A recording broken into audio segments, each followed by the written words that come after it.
Hi hello, healthy ആയിട്ട് നമുക്ക് വളരെ എളുപ്പത്തിലൊരു വാഴക്കൂമ്പ് കട്ട്ലറ്റ് ഉണ്ടാക്കിയാലോ. അപ്പോൾ നിങ്ങൾ ആദ്യമായിട്ടാണ് ഈ ചാനൽ കാണുന്നതെങ്കിൽ ഒന്ന് സബ്സ്ക്രൈബ് ചെയ്ത് സപ്പോർട്ട് ചെയ്യണേ. വെജ് കട്ട്ലറ്റ് ആയിട്ട് നമുക്ക് യൂസ് ചെയ്യാം. ഇതിൽ കൂടെ ചിക്കൻ ആഡ് ചെയ്താൽ ചിക്കൻ കട്ട്ലറ്റൊക്കെ ആയിട്ട് നമുക്ക് യൂസ് ചെയ്യാം കേട്ടോ. അപ്പോൾ അതിനാവശ്യമായിട്ടുള്ള സാധനങ്ങൾ ഇഞ്ചി വെളുത്തുള്ളി ചതച്ചത്, സവാള കൊത്തി എരിഞ്ഞത്, അതുപോലെ തന്നെ കുഴഞ്ഞു പോകാത്ത അത്യാവശ്യം നമ്മുടെ കയ്യിലുള്ള വെജിറ്റബിൾസ് എല്ലാം എടുക്കാം. അതുപോലെ തന്നെ മുട്ട പുഴുങ്ങി നന്നായിട്ട് ഉടച്ചു വെച്ചിട്ടുള്ളത്, അതുപോലെ ബ്രെഡ് ക്രംസ്, ഉരുളക്കിഴങ്ങ് ഉപ്പിട്ട് വേവിച്ചത് നന്നായി ഉടച്ചു വെച്ചിട്ടുള്ളതാണ്. പിന്നെ അതുപോലെ തന്നെ നമ്മുടെ മെയിൻ ഐറ്റം വാഴക്കൂമ്പ് നന്നായി കുത്തി അരിഞ്ഞ് അതിൻ്റെ കറ പോകാനായിട്ട് മഞ്ഞൾ വെള്ളത്തിൽ ഇട്ട് വെക്കും. അത് കഴിഞ്ഞ് നന്നായിട്ട് 2 വെള്ളം കഴുകിയാണ് എടുക്കുന്നത് കേട്ടോ. അപ്പം നമുക്ക് പാത്രം വെച്ച് കുറച്ച് എണ്ണ ഒഴിച്ച് അതിലേക്ക് നമ്മുടെ ഇഞ്ചി വെളുത്തുള്ളി ചതച്ചതിട്ട് നമ്മുടെ സവാള കൊത്തിയരിഞ്ഞത് ഇട്ട് കൊടുത്ത് അത്യാവശ്യം ഒന്ന് വാടി വരുമ്പോഴത്തേനും നമുക്ക് ക്യാരറ്റ് ഇട്ട് കൊടുക്കാം. ക്യാരറ്റ്, കറിവേപ്പില, അതുപോലെ തന്നെ മുളകും ഇട്ട് കൊടുക്കണം കേട്ടോ. അതിൻ്റെ കൂടെ നമുക്ക് ക്യാബേജ് നമ്മൾ അരിഞ്ഞ് വെച്ചിട്ടുള്ള ഏകദേശം എല്ലാം ഒരേ വലിപ്പം ആവാൻ ശ്രദ്ധിക്കണം കേട്ടോ. അപ്പോൾ പെട്ടെന്ന് വെന്ത് വരും. അതുപോലെ തന്നെ കടിക്കുമ്പോഴത്തേനും ആ ഒരു എല്ലാം കൂടി മിക്സ് ആയിട്ടുള്ളൊരു ടേസ്റ്റ് കിട്ടും. അപ്പോൾ നമ്മുടെ വാഴക്കൂമ്പ് ഇട്ട് കൊടുത്തിട്ടുണ്ട് കേട്ടോ.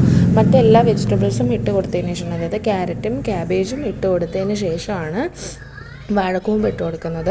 എന്നിട്ട് നന്നായിട്ട് ഇളക്കി ഒരു 2 സെക്കൻഡോ അല്ലെങ്കിൽ ഒരു 2 സെക്കൻഡല്ല, ഒരു മിനിറ്റോളം വേവാനായിട്ട് വെക്കണം. പിന്നെ അതിന് ആവശ്യമായിട്ടുള്ള ഉപ്പ് ഇട്ട് കൊടുക്കുക. അതുപോലെ തന്നെ നമുക്ക് കുറച്ച് മഞ്ഞൾപ്പൊടിയും, നമുക്ക് എരിവിന് ആവശ്യമായിട്ടുള്ള മുളക് പൊടിയും, അതുപോലെ തന്നെ കുറച്ച് ചിക്കൻ മസാലയും ഇട്ട് കൊടുക്കാം. ചിക്കൻ മസാല ഓപ്ഷനാണ്, പകരം ഗരം മസാല ഇട്ട് കൊടുത്താലും മതി. എൻ്റെ കയ്യിൽ ചിക്കൻ മസാലയായിരുന്നു, അപ്പോൾ ഞാൻ ചിക്കൻ മസാലയാണ് ഇട്ട് കൊടുക്കുന്നത് കേട്ടോ.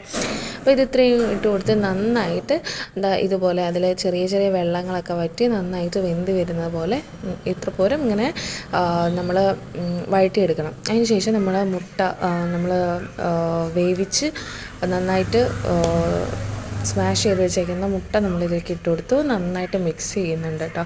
അതുപോലെ തന്നെ നമ്മൾ ഉരുളക്കിഴങ്ങും, ഉപ്പിട്ട് വേവിച്ച ഉരുളക്കിഴങ്ങാണ് കേട്ടോ. ഉരുളക്കിഴങ്ങും കുറച്ച് മല്ലിയിലയും കൂടി ഇട്ട് നന്നായിട്ട് മിക്സ് ചെയ്തെടുക്കുന്നുണ്ട്. അപ്പോൾ അതിൽ വെള്ളത്തിൻ്റെ അംശം മാക്സിമം ഇല്ലാതിരിക്കാൻ ശ്രമിക്കുക. അഥവാ ഉണ്ടെന്നുണ്ടെങ്കിൽ കുറച്ച് അരിപ്പൊടിയോ അല്ലെങ്കിൽ നമ്മളെ ബ്രെഡ് ക്രംസ് ആണ്. ബ്രെഡിനെ നന്നായിട്ട് ടോസ്റ്റ് ചെയ്തിട്ട് പൊടിച്ചെടുത്തതാണ് കേട്ടോ ഇത് വീട്ടിൽ.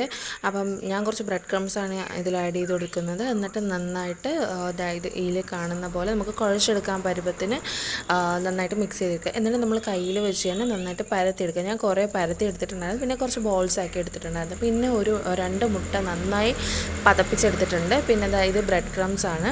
അപ്പം നമ്മൾ പരത്തി വെച്ചിട്ടുള്ളത് മുട്ടയിൽ 2 വട്ടം ഡിപ്പ് ചെയ്തിട്ട് ബ്രെഡ് ക്രംസിൽ ഒന്ന് കോട്ട് ചെയ്യും. വീണ്ടും വേണമെന്നുണ്ടെങ്കിൽ നമുക്ക് മുട്ടയിൽ ഡിപ്പ് ചെയ്തിട്ട് ഇതുപോലെ ബ്രെഡ് ക്രംസിൽ കോട്ട് ചെയ്തെടുക്കാം. ഞാൻ സിംഗിൾ ടൈമായിട്ടാണ് ചെയ്തിട്ടുണ്ടായിരുന്നത്. പിന്നെ നമ്മൾ നല്ല ചൂടുള്ള എണ്ണയിലേക്ക് വേണം ഇത് നമ്മൾ വറുത്തെടുക്കാനായിട്ട്.